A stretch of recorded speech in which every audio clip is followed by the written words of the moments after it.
older son brought these to me as a wonderful surprise. Thank you so much. And joining me today is my mom, newly retired educator. And how many years of service did you put into the classroom? 32 years. 32 years. So obviously you have definitely seen some changes between when you first started as to where education is now, I'm sure. Oh, yes. Mm-hmm. What made you get into the teaching profession? I hate to say this, but I was wanting to be a biology major, work in a science lab. I came across a course, physics, that was totally Greek to me.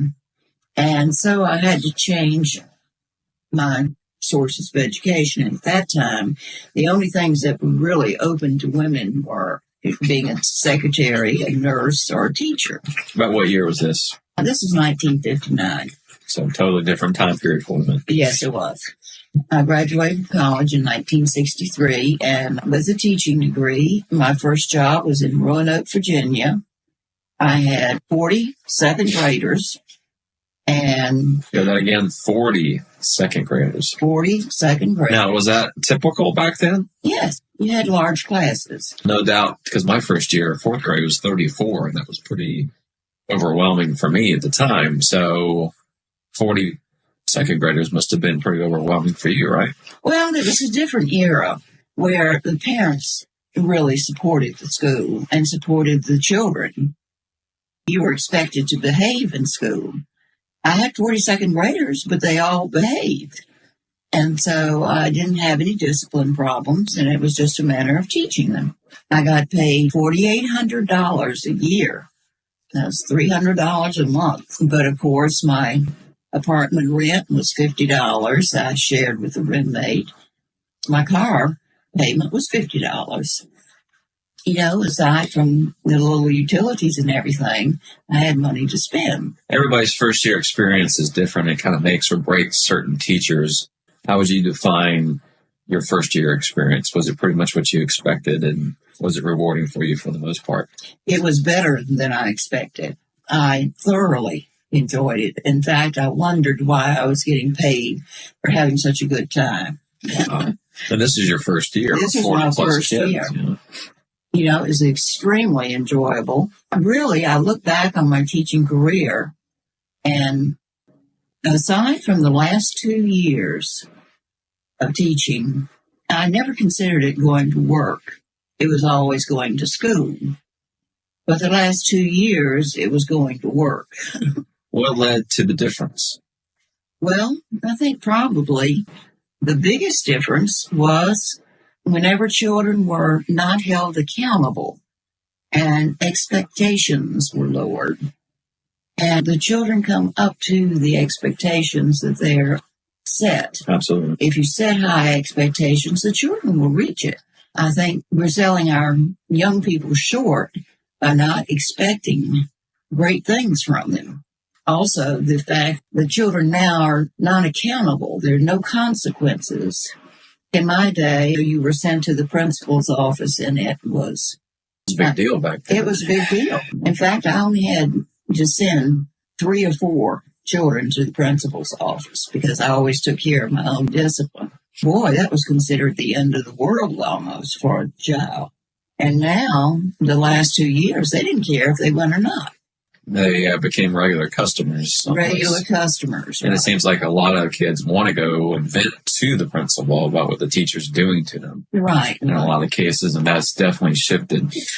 Another thing that may have has changed too, someone had told me, and said kids haven't changed, it's the way we raise them that's changed. Exactly. Would you agree with that? Exactly.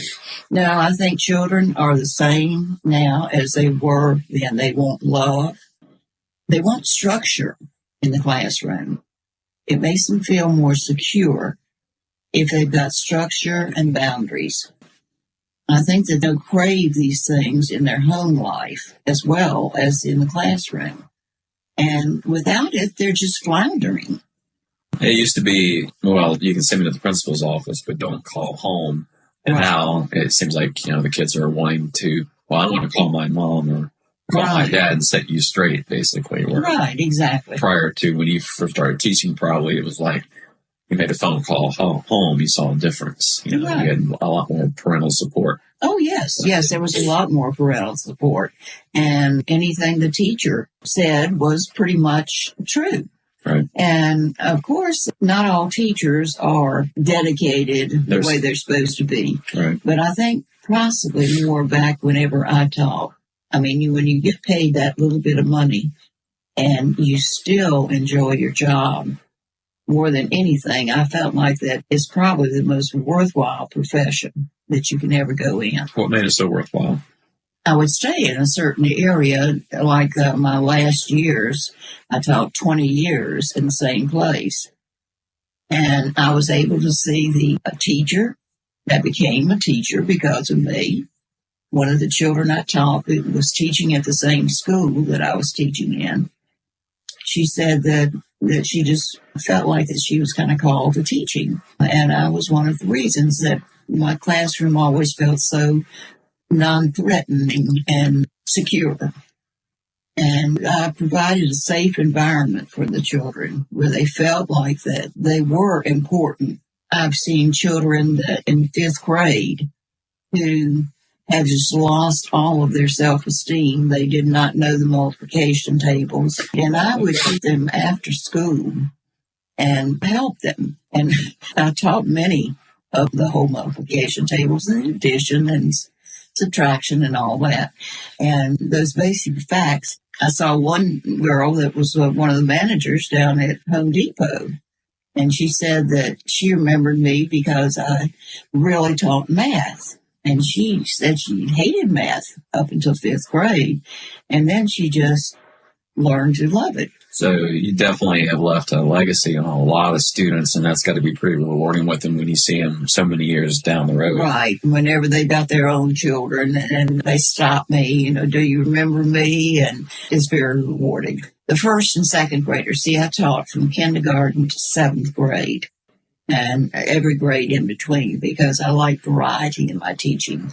I didn't like to stay in 1st grade for 20 years. Absolutely. Yeah. I enjoy the variety and changing of grades. One year I went from kindergarten to 5th grade. When I first came to the school where I had taught 20 years, I went from teaching 7th grade science to 1st grade. And that was a big culture shock there. That was a culture shock, right? I like the older children. I like 4th and 5th graders.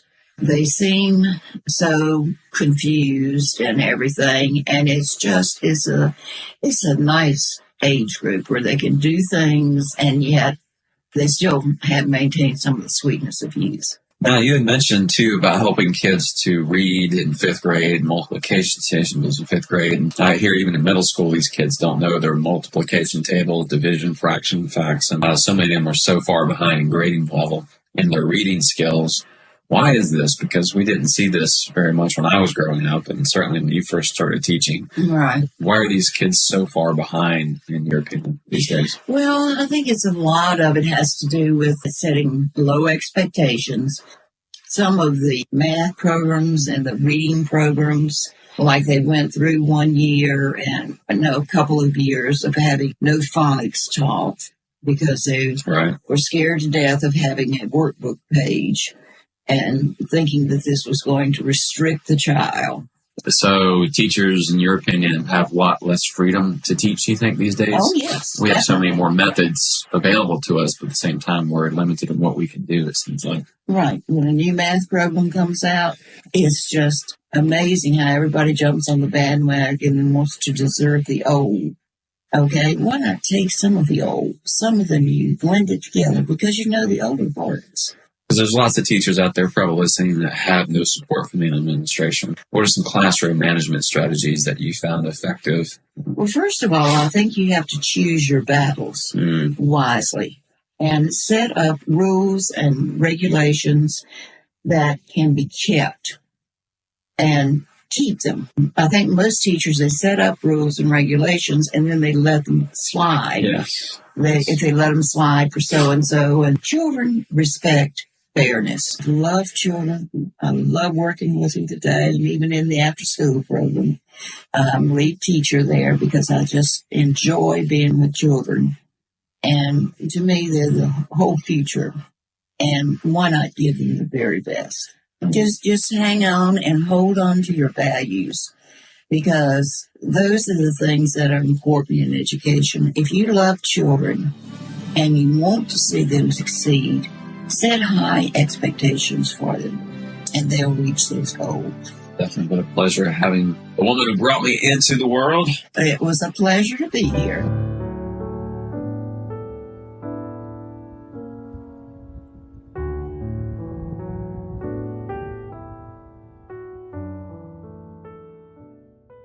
Miss Sellers was my sixth grade teacher, and just a couple months ago I saw her for the first time since then in a New Hope Sunday School class. I saw her across the room and knew immediately that had to be her and sang very much, and was never sang beautiful smile.